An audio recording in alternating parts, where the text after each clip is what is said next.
မိုးသားတွေကအဲ့လိုကြီးပဲလာလိုက်တာ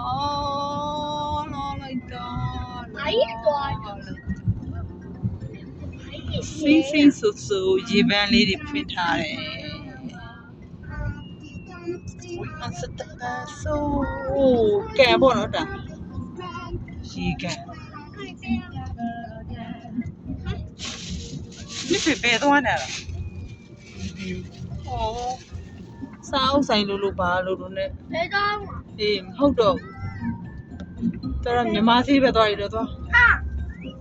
မေမေအတီးရုပ်ဝယ်မလို့ပြောရတယ်လေအဲ့နားမှာစားအုပ်ရှိတယ်ကိုနေ့ကဝယ်တာအဲ့စားအုပ်ဆိုင်လေ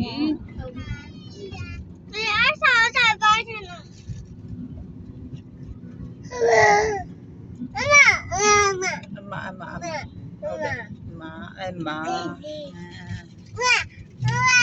အမဟုတ်တယ်အမ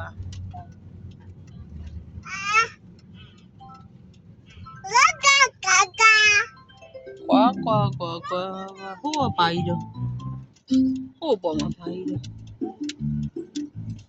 ဘောလုံးကြီးတင်နေတယ်ဘောလုံးကန်တော့ဘောလုံးဟိုလိုလားမိုးလေးဝါသားပါညာ ဟဲ့ဘယ်လိုလဲနာ